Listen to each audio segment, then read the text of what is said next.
All right, wonderful. Thanks for being here. Let's go ahead and we'll start off in prayer. Lord, we just want to thank you for this time. We thank you for the gifts that you've given us. We thank you for the gifts of art forms and the ability to express in various ways just your amazing story to us. We thank you for the gifts of the church, whatever they may be. And we just pray, Lord, that you use our gifts to further your kingdom. We pray all these things in your holy name. Amen. All right. So this is going to be the first of these get-togethers. And I just wanted to thank you. I'm not going to have introductions because, number one, I know who you all are. And if you don't know who you are, well, you have bigger problems. No, you can introduce yourselves when we take our break. I'm just going to go ahead. This first one is going to be less about the book itself because there's not too much we can glean from these first few chapters, these first 3 chapters. We will talk a little bit about that maybe, but I just want to give some background information about who C.S. Lewis was and kind of his importance. C.S. Lewis was born in 1898 in Northern Ireland. He grew up kind of in the Protestant church there, but through after the death of his mother at a young age, he started gravitating away from the church. Finally, he became an atheist, and it was later on, just through all these sort of accidents that kind of happened, that he started really questioning his atheism and came back to faith. He had lived a pretty eventful life. As I said, his mother passed away, and that had a tremendously informative part of his life because the loss really taught him how to grapple with kind of the pain. And so he had to kind of grow up a little bit faster just because he had to wrestle with that.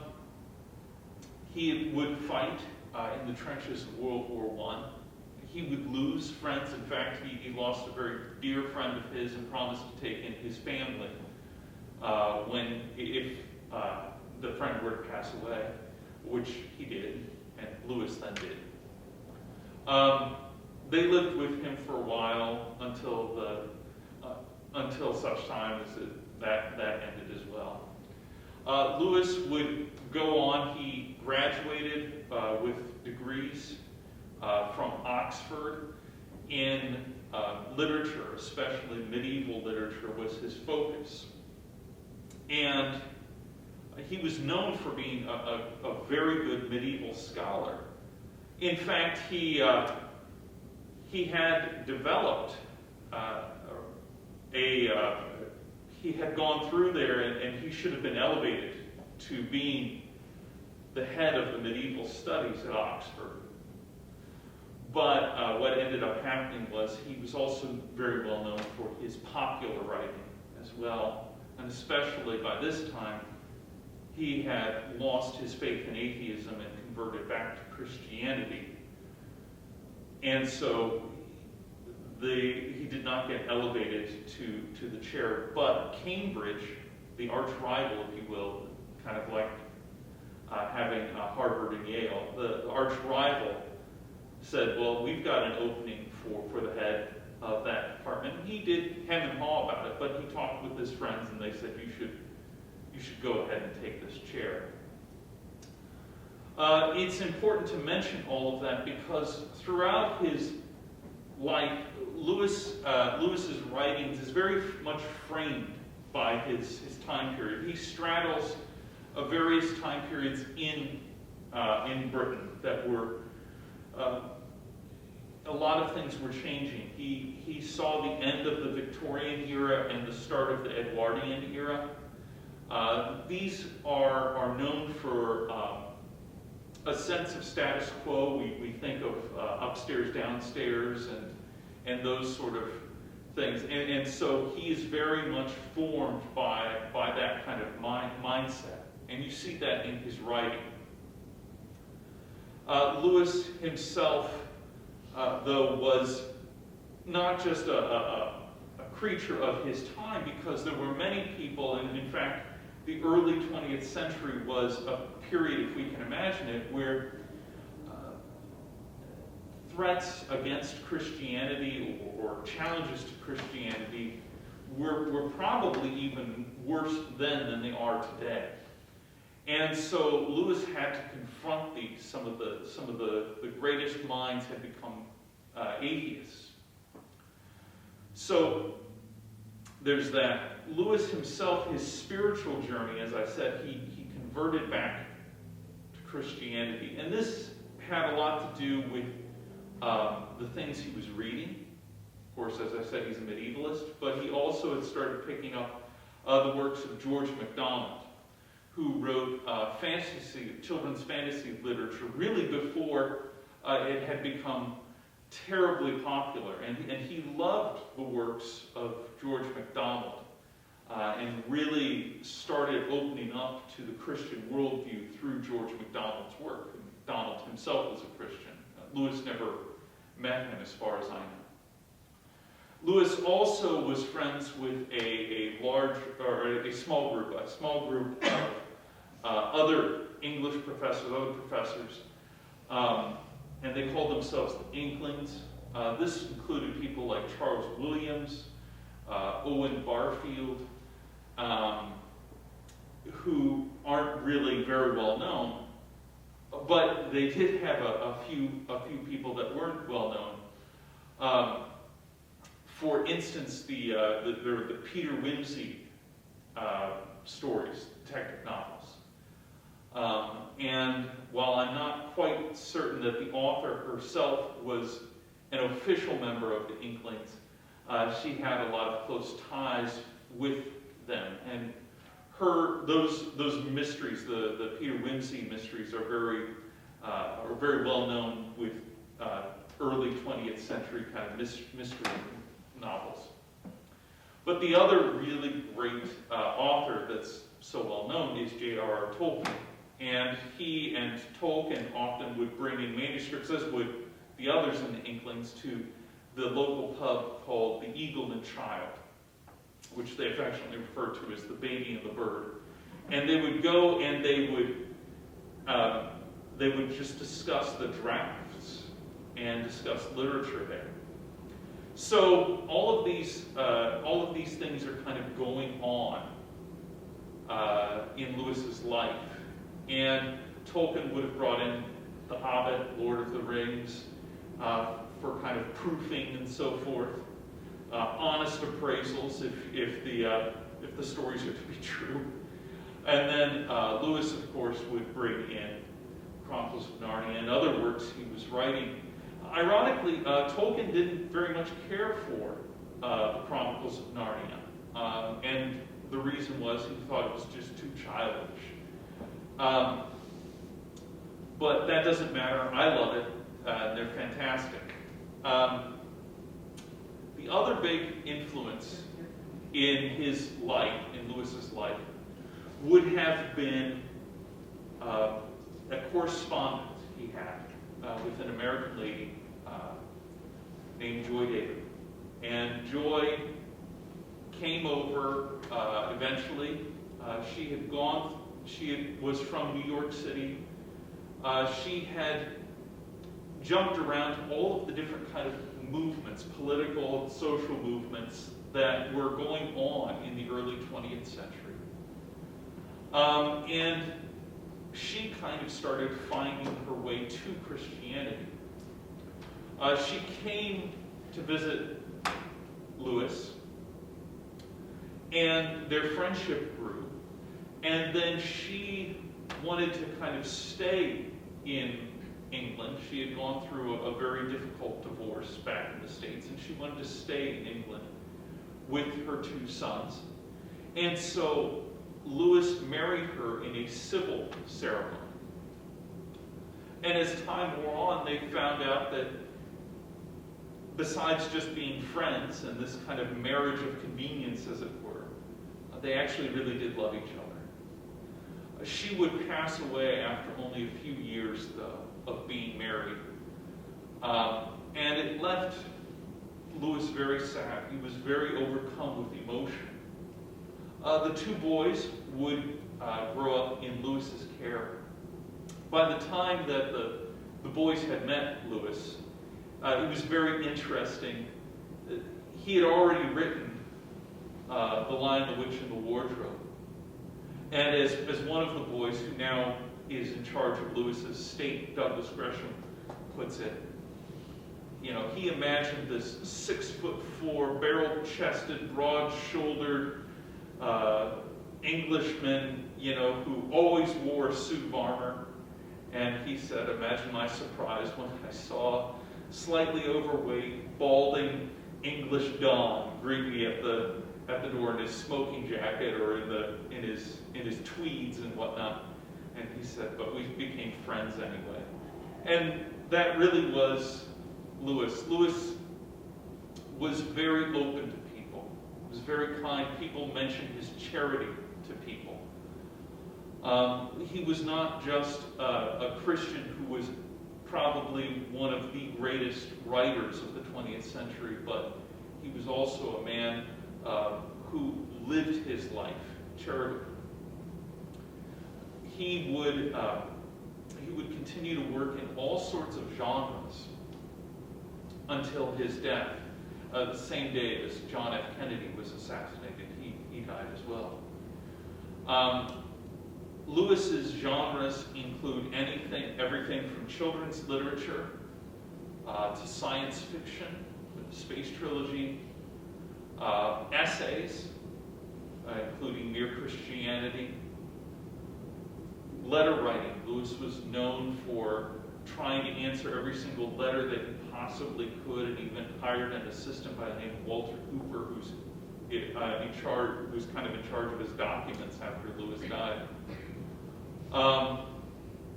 And of course, dealing with being a diarist, especially with A Grief Observed.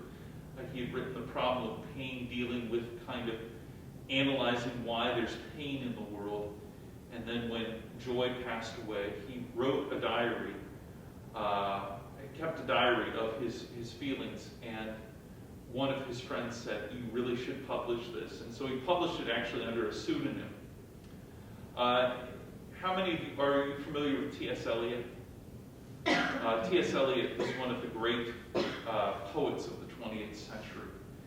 Himself a convert to Christianity as well. T.S. Eliot and Lewis disagreed on the way English language should go, but I find it very interesting. T.S. Eliot was, when he first saw it in print under a pseudonym, he says that's C.S. Lewis wrote that. He could tell Lewis's writing. So there was this, I always liked that because there was still that kind of respect for each other as authors. Anyway, that's beside the point. And then finally, of course, the Screwtape Letters, which is considered by many one of the greatest pieces of satire ever written, which is a series of letters that are written from a senior tempter to a junior tempter. Now, C.S. Lewis, I should mention, we're talking about the Chronicles of Narnia, and when he first started the Chronicles of Narnia, he wasn't even really envisioning a book. He was actually just envisioning an idea in his mind. I've got this is the companion to Narnia. This is very helpful for me.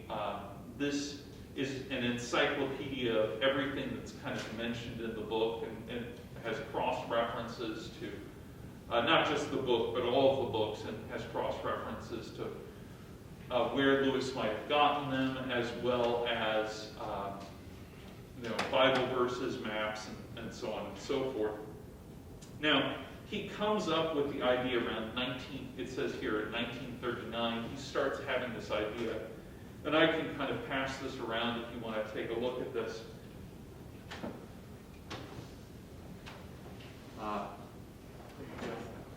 He'll continue working. He'll continue working on it really into the late 40s. Now, the original idea for The Lion, the Witch, and the Wardrobe, he said, I just had this vision of a fawn carrying parcels in the snow. And he said, well, that's an interesting idea, but I don't really have anything to do with it, so he just put it aside. And then one day he said he had the idea of Aslan. Now, since we've only gotten to the 3rd chapter, we haven't really talked about Aslan yet, but he is the great lion and the Christ figure in these stories. And so with that kind of coming together, he could start kind of putting together the plot. It's important to know a few things about how Lewis set about doing this work. Now, a lot of people, when they do Christian art, it's really Christian propaganda. You kind of start off with an idea of, at best, kind of trying to smuggle in Christian ideas into common culture, and at worst, beating people over the head with it. Lewis and Tolkien as well, and Tolkien mentions this when he was crafting his work, they didn't start off with this idea of, wouldn't it be great to have a Christian story? What they did was, they had a story in mind, and because they were so steeped in their Christian traditions, that it just sort of came out while they were working. And we see this here. Lewis is going to talk about that as, some people say, well, this is just, propaganda, but Lewis himself just says, I asked myself, and he, at a young age, he and his brother had, they, like most children, they had stories, imaginary worlds, and that sort of stuff. And they had an animal country kind of story where talking animals all met. And he said, what would happen if Christ were in that particular world? And from that, he was able to kind of construct his story. And that's why when you follow his story, I find it very interesting. He goes through the particular paths that you would expect to see in an actual story, where he lays out the characters, and he starts off by talking about the characters here. And so that's what we're going to talk about kind of today. I just wanted to lay out the groundwork.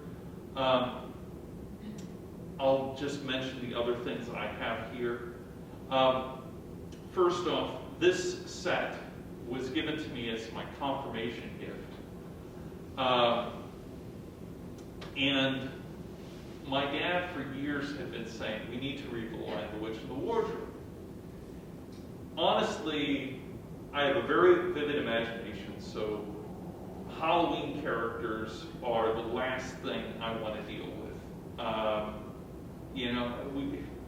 For heaven's sake, our parsonage was right next to the church, and the graveyard was right behind us. So, any kind of those stories was a little bit closer to home than I would like. So I was like, witches, no thank you. I'm just not interested in that. But he was persistent. So we ended up reading The Lion, the Witch, and the Wardrobe together. It had been a while since he had read it. And then it was fantastic. It was completely not what I expected it was going to be. And he hadn't read the others in the series, so we finished one and we just started moving along. And I can remember reading through those together, and then we would also read through them on subsequent family vacations as well. So there's a lot to that. Then a few years later, these are radio dramatizations of them. An actual focus on the family and BBC radio got together, which makes for strange bedfellows, I know, but they worked on it together, and they got some pretty prominent people to be in them. They are abridged, and they are dramatizations. But really, I think they're actually even better than the movies, because Lewis includes so much in the narration that you miss if you have like a movie. So the narrator is Paul Scofield, who was in A Man for All Seasons, and then David Suchet, who played Poirot in the old BBC. He's Aslan. So those are really neat to listen to and very fun. And then these are the unabridged audio recordings. They got a lot of famous actors to do them. Some of them are good, some of them are not as good, but still it's kind of nice just to be able to pop those in a CD player if I'm going somewhere and be able to listen to them there. So, as you can tell, I'm pretty passionate about this particular subject. All right, with that being said, let me see here. I've also, if you hadn't noticed, it's like I'm trying to get it in every single format I can possibly find. I also have it on my Kindle. So, what were some of the things that you may have noticed from your own readings of this? What were some of the things that kind of came about, or you thought about in, let's say, just chapter 1? Chapter 1, we know the setting. Where are the kids in chapter 1? Where are they going from, and where are they going to? To an uncle's house. They're going. Professor, we don't know that he's an uncle, right? Right. We talked a little bit about this on Tuesday, but yeah. Yeah. We don't know the relationship. How does that strike you? Because I know as we kind of talked about it on Tuesday, it was there were some interesting observations made about that. How does that strike you that you don't know about the relationship of this professor to them? Well, I recently saw something or read a book or something, and I don't remember what, about this time period, and people were sending their children away from London and the bombings to wherever those kids could go. Right. And the parents didn't necessarily know where the children were going. I think they mentioned that in the story that I read. Right. So, yeah, the one thing that we're never really kind of explained, or I've never really seen the relationship between the professor and the Pevensey children. It's never really explained, and so one is that was kind of normal in the day, and that, yeah, I mean, we had the Couriers mentioned that they had seen that same documentary, and that these children would just go wherever they could find a place to avoid the bombings that were happening in London. Can I haven't read the other books, so the one thing too is he's got this huge house and just this one family. Is there anything in the other books that more children are in there? Right. I'll get to that in just a second. But the professor here, it's interesting, we don't know. I mean, he might have been a friend of the family's. He might have been a godparent. Remember that Lewis writes the introduction and he says to my goddaughter Lucy. So it could have been that as well. There are all sorts of things. This is something I like about the Chronicles of Narnia. There are going to be unanswered questions and things that will drive you nuts. And you will see them as we get further and further. There are these stories where you'll wonder exactly how they worked out that way. With that being said, I see our first half is up, and we will take that question that you had starting on the second half. All right. Kind of talking about what we talked about before the break was I want to just kind of go through the order, because this is one of the big arguments with people who read The Lion, the Witch, and the Wardrobe. Many of you who have picked up a newer copy of it, or maybe one of the big single copy ones, you'll notice that it doesn't start off with The Lion, the Witch, and the Wardrobe. It starts off with The Magician's Nephew. And there's a published order, and there is the chronological order. And I know in the book that I was showing, if you look, it shows when all the books were published, when he started, when he finished, how he took breaks from them. And what's interesting is a few years ago, I remember, well, it's been longer than a few years ago, but when I first got it, it's in the published order, and then they kind of switched over to it being the chronological order.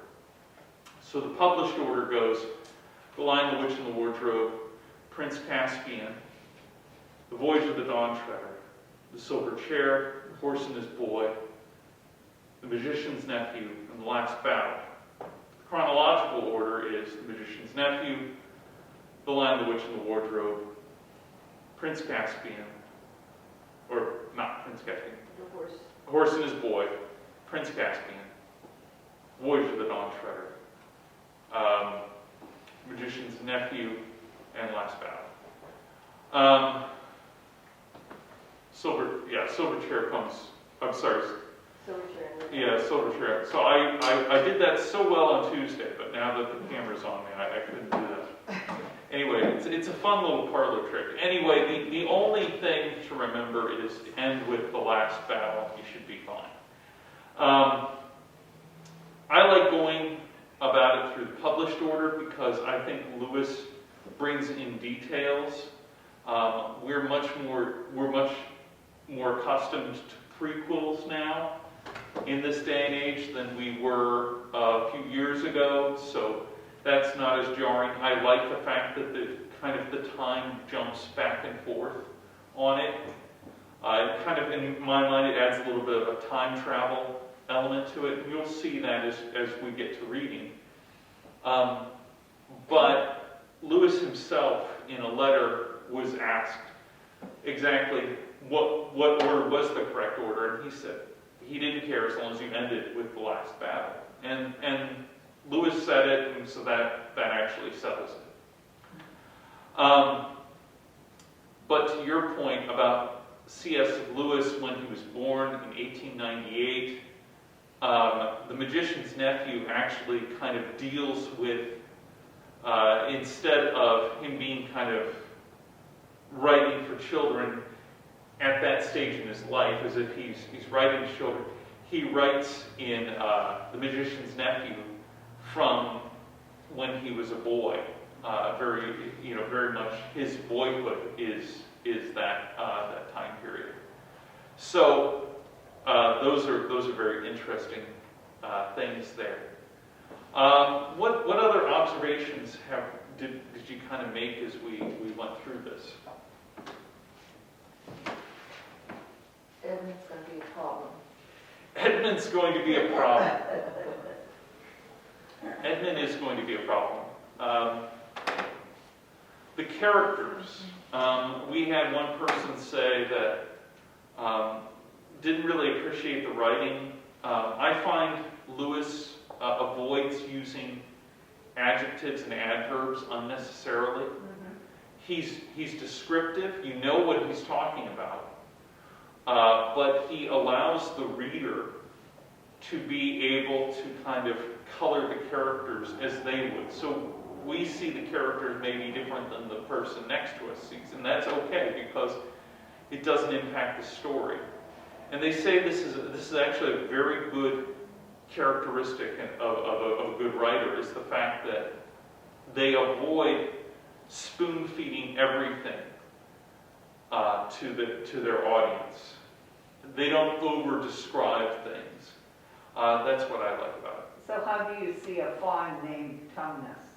Oh, exactly as you say. No, I mean, yeah, It allows for a lot of it does. different Interpretation. ideas. Yeah, and I mean, it was very interesting when the movies, the recent movies came out, and they had James McAvoy, who was, he still looks young, but he was young then, and he was playing the fawn, and people were like, well, that's, well, he's supposed to be middle-aged, but that works, so it allows for a lot more openness with the characters and how they look. Now, what do we notice about all the different character personalities? What would you say about Peter? What are some ways you would describe Peter?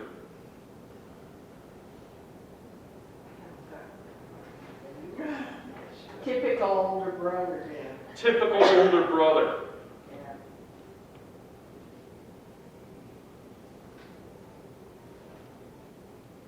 So he's kind of the leader of the group of kids. He embodies kind of the natural leadership qualities, the best leadership qualities that Britons would have, which is he takes charge, but he listens to people. When he speaks with that kind of authority. And this is different from Susan, who, any kind of descriptors of Susan, the next oldest? She's very motherly, or she tries to be motherly. There's a lot of this. She wants to be older, but she kind of just has the actions of being older. She tries to speak with authority, but she's kind of shut down because she's telling people rather than being in that kind of relationship with them. Edmund, as we said, he's going to be a problem. He's a little snot as we meet him. Lucy, what kind of characteristics there with Lucy? Curious. Curious. That's good. What else? Free spirit. Free-spirited, okay. Stubborn. What? Stubborn. She Because can, she well, wasn't going to, she didn't want to forgive them for doubting her when she told them about Narnia. well, she didn't want to let go of Narnia, and she, as Lewis writes, she was a very truthful girl. Didn't she refuse to meet the White Witch? No. Sort of was against I thought she'd surely go along with the fawn. She went with the fawn at the outset. She had tea, which, as we know in Britain, is not just having tea, but it's an actual meal. And so she has tea with the fawn. And then she refused to go to see the White Witch. No, he was. He back, what happened? He backed off. He backed off. He backed off. He was supposed to kidnap her, Was it, yeah. and he felt so bad about it. And then they kind of managed to get back home, back to Wardrobe and Spare Room. They managed to do that without being seen. So in that little scenario, she was very looking at the best possibility, or with putting the best construction on his personality. You wouldn't do that, Yeah. even though he's saying, no, I did. Right. But he backs up. But it seems like she wants to believe the best. Yeah, she wants to bring out the best in people. Well, as young as she is too, she's probably a little naive. I mean, she couldn't imagine anybody being evil. What I like about her is her faithfulness. I mean, I would say that's really what comes across. She's loyal.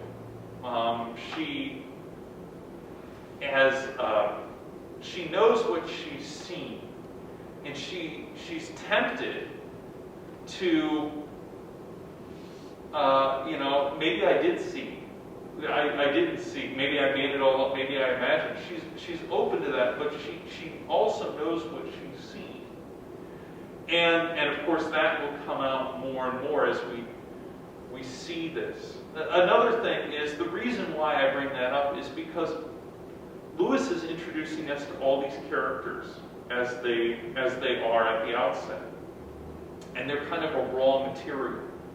So as we go through this, kind of notice the interplay that happens, because there are going to be internal changes in them and external changes in them. Things that are going to happen to them that are going to change their personality because of what's happening to them on the outside, but also they're going to do so in ways that become more themselves as the story progresses. So Lewis really, I think, does a wonderful job of making these characters, in my estimation, believable. Because I see a lot of times people can go one of two directions. Either, if you're an author, you love your characters so much that they can do no wrong, or you really want to have that shock value, so you make your characters do really bizarre things that are out of character. Lewis's characters here are genuinely pretty average. They behave, for the most part, how we would like to see ourselves behave, the good characters do. But then, of course, you run into Edmund. And all of them are going to have their own unique journeys as they go through these stories.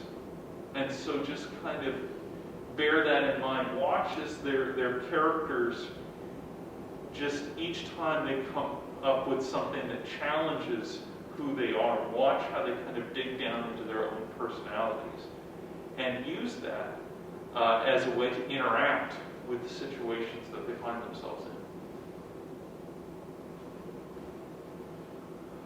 Okay, so, I felt kind of awkward. It was funny when I was talking to Amy about this. I wanted to divide this up into a small enough sections, because I know what would happen when people would say, hey, I want you to read a whole bunch of papers or a whole bunch of pages, and I had stuff going on. And I'm like, well, I can't read, 100 pages a day.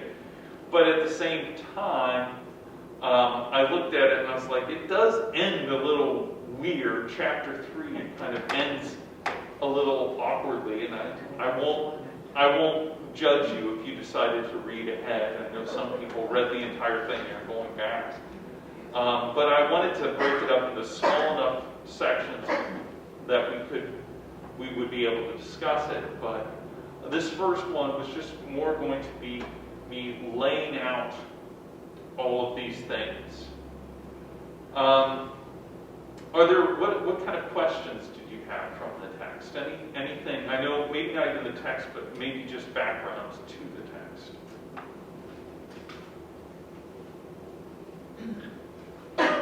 Well, what was going on during Lewis's time of writing this?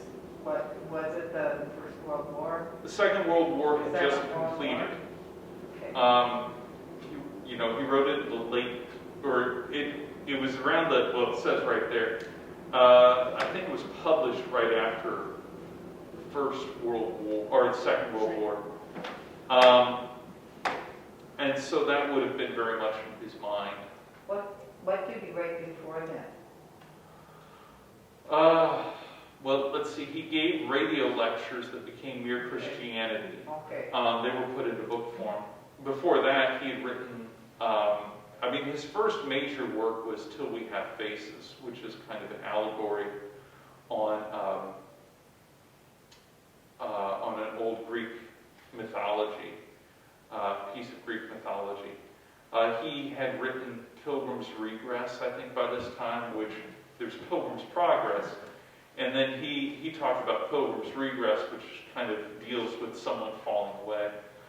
He had also, if I'm not mistaken, he had finished the first of the Space Trilogy by this time. Again, I don't know all the publication dates. and so he would work on those for a while too. So do you think that he did this kind of for fun? Oh, I think he wrote all of his stuff because he wanted to write his stuff. I mean, I Because don't, Mere Christianity is more heavy, yeah. and others of those books maybe. Well, I mean, when you write stuff like Mere Christianity or like, of course, you know, when I say write stuff like Mere Christianity, you know, nothing's really come close to that. But when you write certain books, you know, I think he's just kind of tapping into different facets of his personality. Okay. The fact that he was able to write in so many different genres and write so well in so many different genres is what I find so fascinating, that he could write short essays and then long essays. He could write fiction, and not just fiction, but multiple genres of fiction, and do so well. It's hard to write nonfiction or fiction. I mean, we even see that today where someone who's a nonfiction writer tries to write fiction, and you're just like, oh, stick to your day job. But Because it came at a time when it was later, he was middle-aged, 40 something. yeah. And also in a very tough time for England and everything else. So is it more light? Like escapism? Yep. Um, With a message? no. Oh. No, I mean, it's a children's book. I don't really think Lewis ever set out to write any of the Chronicles of Narnia with any other purpose than he had a story.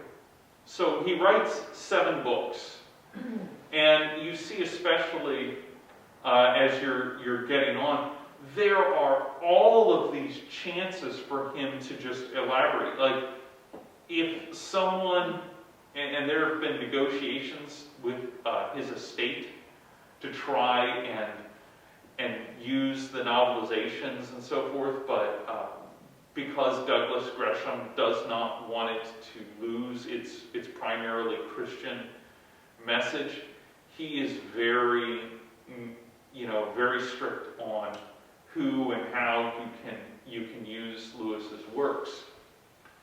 And so he wants the estate to have a lot of artistic or control over the artistic license, which is great. But you read through these books, and there are huge stories. There are whole countries mentioned that we never hear about. They're mentioned in passing. There are huge incidents that are mentioned. And some of the things get brought up later on, like, what an odd place for a lamppost. Well, that will be explained later on in The Magician's Nephew. Or, just the wilder lands of the West. Well, that would kind of be explained a little bit too, but not fully.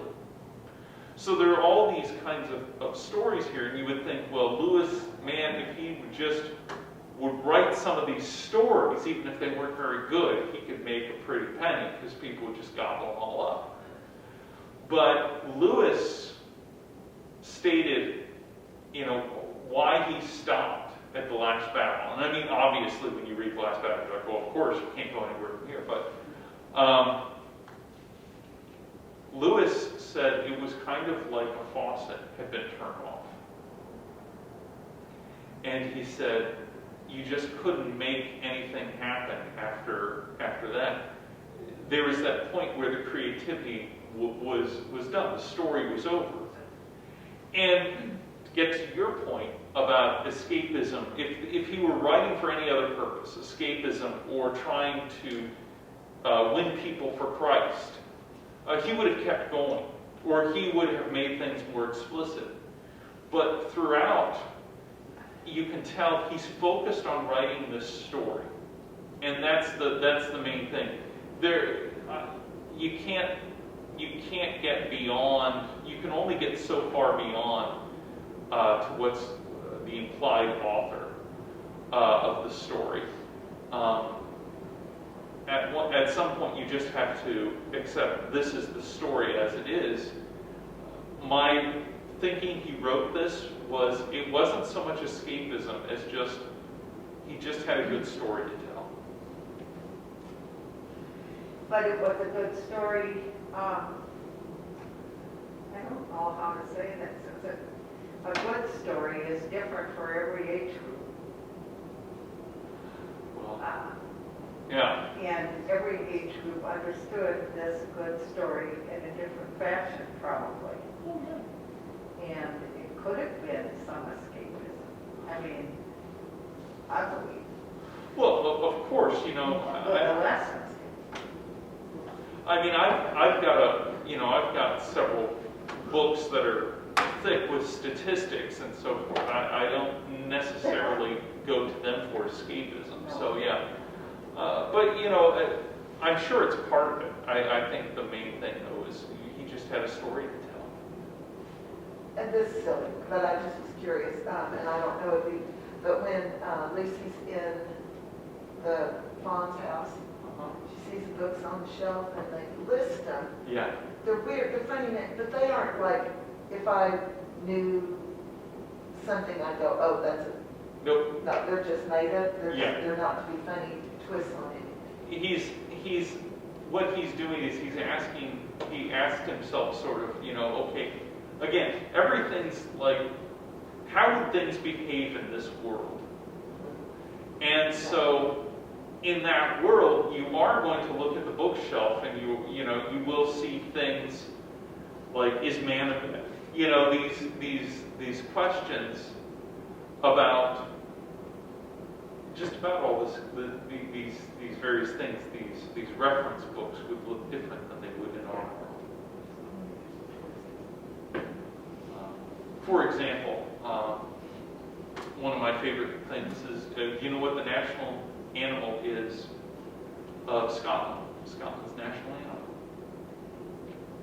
A Highland cow. No. It is the unicorn. Oh. It's like, that takes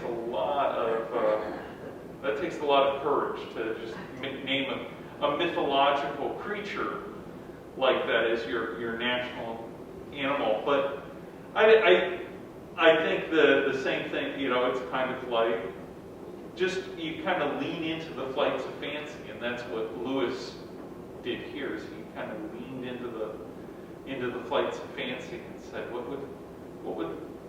would be some of the things that would be found on a bookshelf of a fawn in Narnia?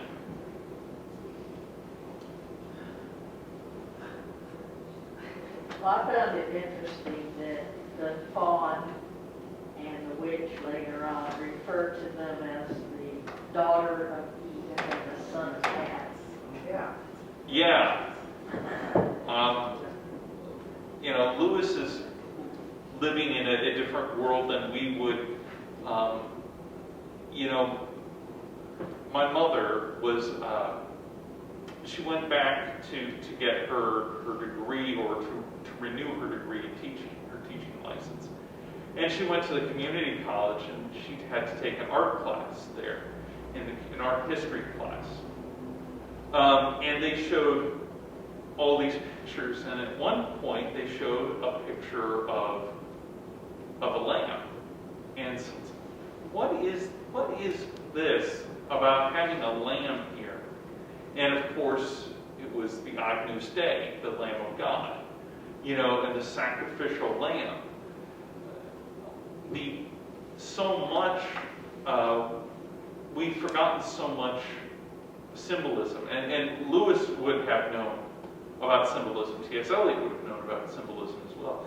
But Lewis would have known about symbolism, and so, you know, when he introduces a fawn, he takes for granted that people would know what a fawn looks like.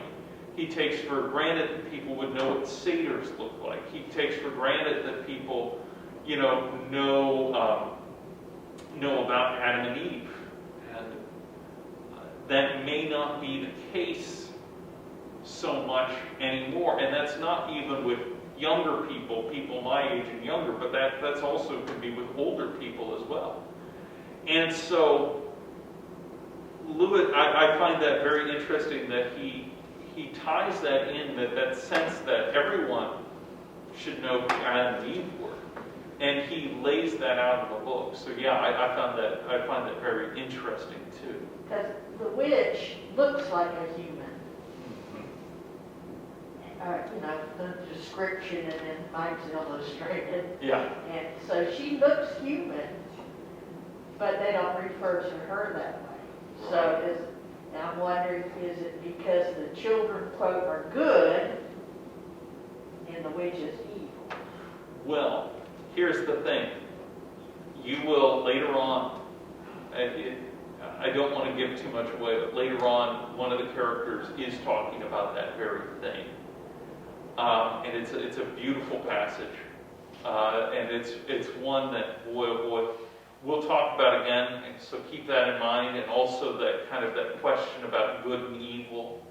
But it's the notion of people pretending to be something they're not, and how that kind of duplicity is more than just something that is funny. It's you know, it can be caused by something far more serious and sinister. Am I wrong to see Satan running through this? The character of the witch, yes, that is not wrong.